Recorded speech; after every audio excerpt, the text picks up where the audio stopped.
Wow, wasn't that transition to the next episode great? I love doing it too, so much that I'm still recording from the first episode. This has gone on for over an hour. I love this game! And because of that, like, I don't feel the... Like I said, like, I am fighting just about every single enemy. Let's see, what do we have? We have back attack. Do more damage to enemies' backs. We never even got this in the first game because we never haven't get it. Additionally, if you use Mickey with 2 attack cards, you're able to get a slight called Holy Burst. It does not heal you, but instead is just great AoE damage. So Riku even has ways to do AoE slights like Sora could. Riku is... The original Chain of Memories gave you a bunch of abilities, you know, referencing various Final Fantasy games with different spells and stuff.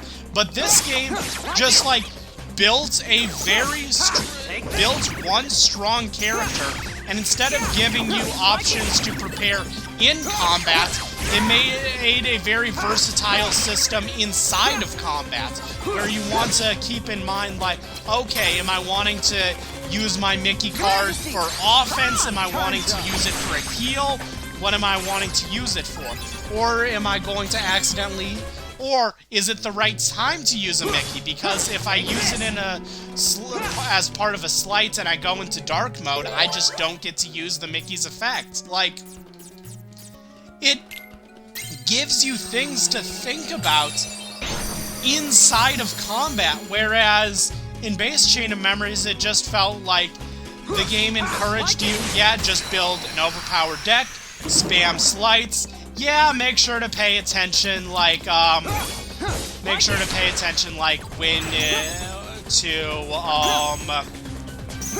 what was I going to say? Make sure to heal when needed, don't necessarily burn through all your cards at once, you know.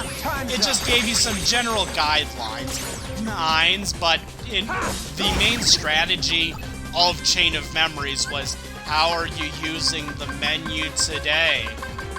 But now, it's just, yeah, do it. Here's your deck.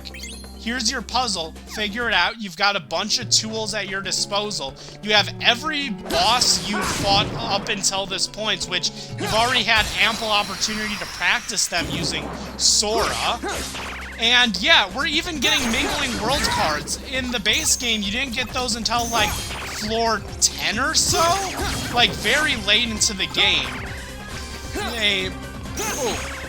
I apologize. I belched a little there. You didn't get Mingling Worlds cards until the end of the game, which had the ability to, what did Mingling Worlds? To generate a random room, because they didn't want you to just make a random room, like, right at the beginning of the game and get some room you haven't had a chance to experiment with. But now the game is like, yeah, you've seen every room this game has to offer. You've experimented with Mingling Worlds before. Why not just have a Mingling Worlds? And also, like, the only blue room we have now is saves. So, yeah, which I think means we might be getting saves more often. I don't know. I'm not quite sure how I want to build my Riku. I'm kind of just, with any given level up saying, like, yeah, that feels right, and just picking something random. 3... Yeah, Mingling Worlds.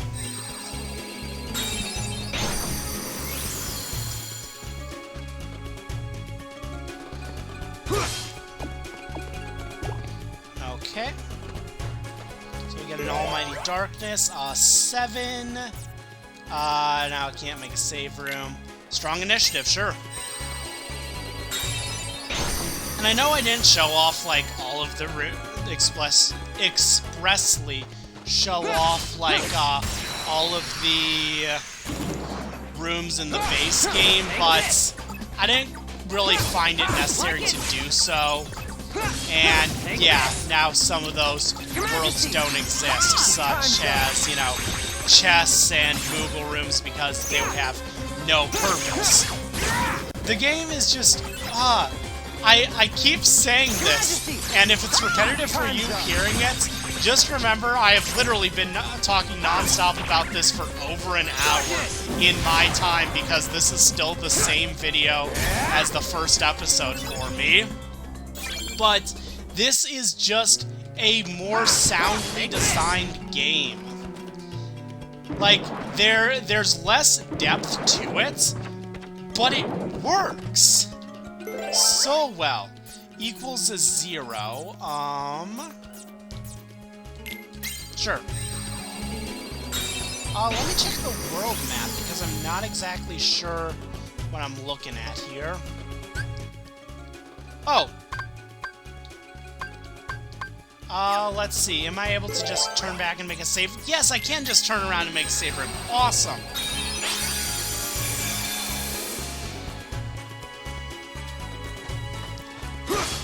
Like it.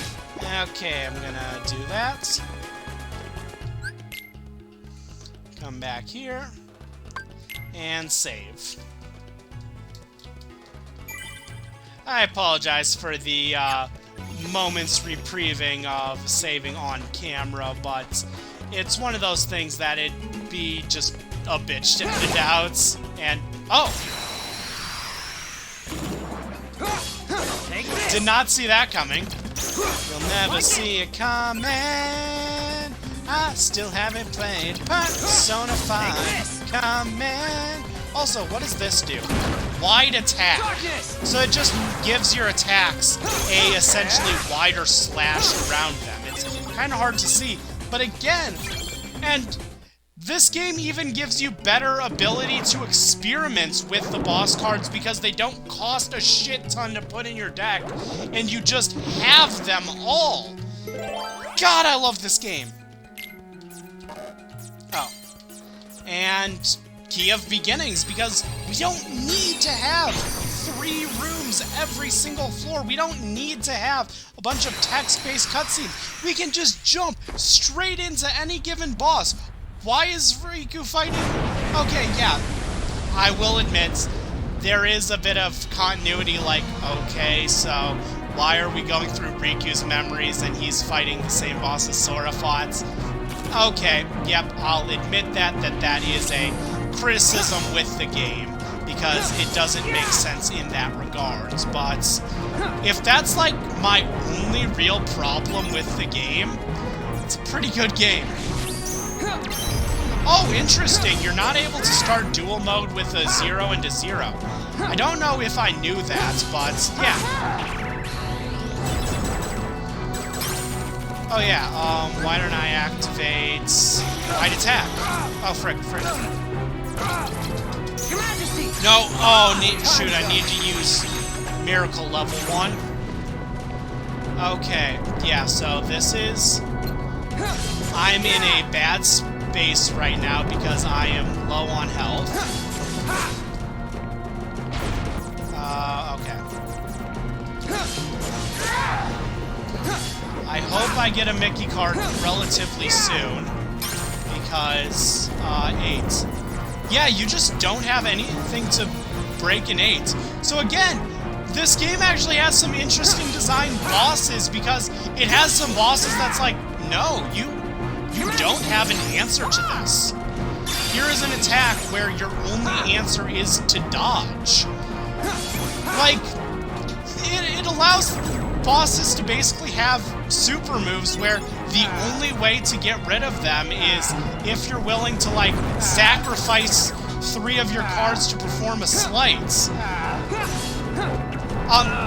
Did he just go into the ground? Oh, frick. Come on. Miracle level 2. Oh, you can break this with an 8. Yep. Frick. Where's Iago? Oh, frick.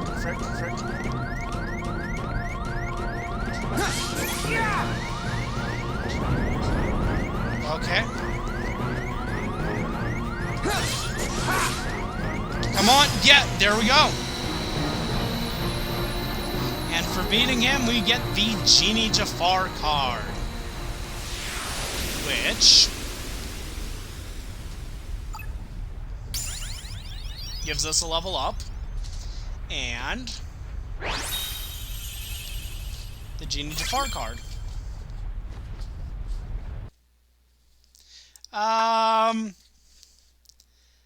Feel like I needed some more HP, because I did get a little too low for comfort there. Teeming Darkness. Well, we know the route, so we're just going to go upwards, and yeah. I don't find it necessary to use that save points, but so yeah, I'm just going to ignore these enemies. In between episodes, I am going to make sure to do some level grinding, but I don't even have to, like, you know, have my little things where I'm like, and by reaching level 57, we unlock Mega Flare. Let me show that off now. No, it's just going to be, hey guys, I'm back. I've got more HP, got more MP, more strong. Attack Bracer, which, like, you may remember, I used quite a bit during the playthrough with Sora. Overall, it's not as useful for Riku, but yeah, like, now when you look at the world cards, you can essentially say, hey, which of these bosses do I want the card for next? And finish off with a PK Dark Firaga.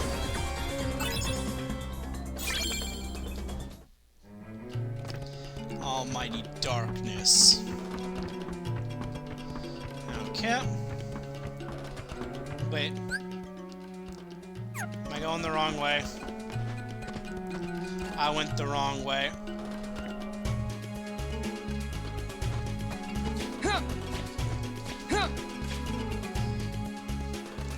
And just in case there is an in-between world boss fight here, I am going to just save here real quick.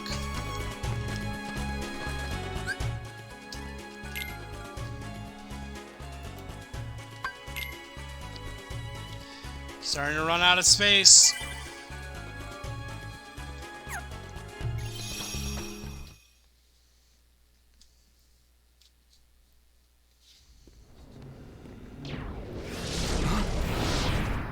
I take it you're Riku. Are you with Ansem? You are half correct. Let us say that he is not the Ansem with which you are familiar. He is Ansem, and he is not Ansem. Perhaps a nobody best conveys the idea. Riddles were never my thing. Try again. He belongs to neither the light nor the dark, but walks the twilight between. Oh. Somehow that wasn't Touching a riddle. on now? Oh, yes. You also stand in between the light and the darkness. It appears we have much in common. Maybe. Like you said, there really is darkness left inside of me. But so what? Darkness is my enemy. And so are you for reeking of that awful smell. Oh, so it's a fight you want. Very good. I shall take you on.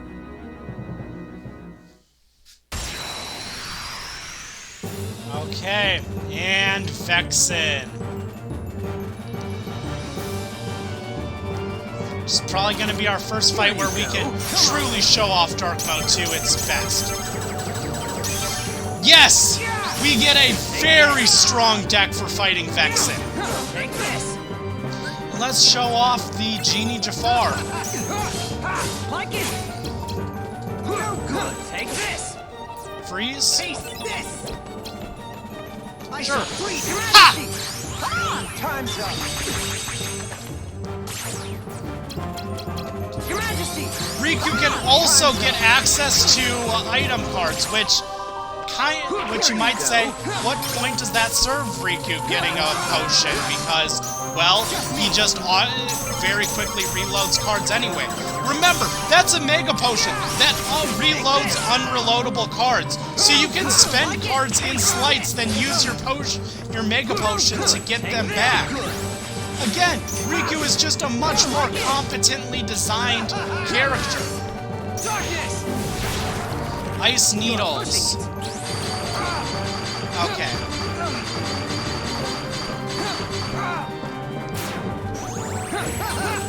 One bad thing about Riku is that his dodge is not the best, especially in dark mode. No good! Taste this! Okay. I need to Enough of this! get a heal off. Here you go. Your Majesty! Come on!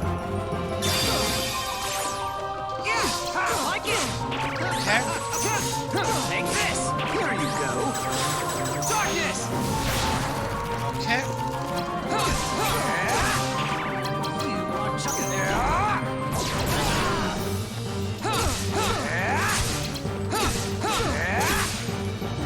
Now, Sure, use Diamond Dust. Your Majesty! Taste this! Frick. Yeah! Like it! Your Majesty! And as you see, the boss does have a reload speed, but we don't. You're pushing it! No? Like it! Yes! While you still... Oh! That was a down-to-the-wire fight. I am glad I upped my HP there. Holy shit. Level up. There we go. And needless to say, we didn't actually kill Vexen, so we don't get anything. That is one sucky thing about this game, is we don't unlock a new card with every single fight.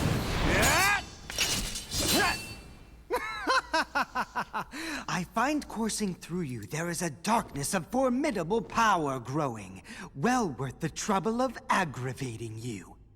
All this excitement has provided me with invaluable data. What? Many thanks, Riku. And now we It was a know trick how all Vexen along. got enough data from Riku in order to make the Riku replica. Again, that's just like some good storytelling right there. So, this is actually going to be the last of the 3 episodes that I just recorded all in one session. God, I can't believe I did that. That was awesome. Next time on PK Plays, Kingdom Hearts Re-Chain of Memories. Let's go and see the second star to the right. See you guys then.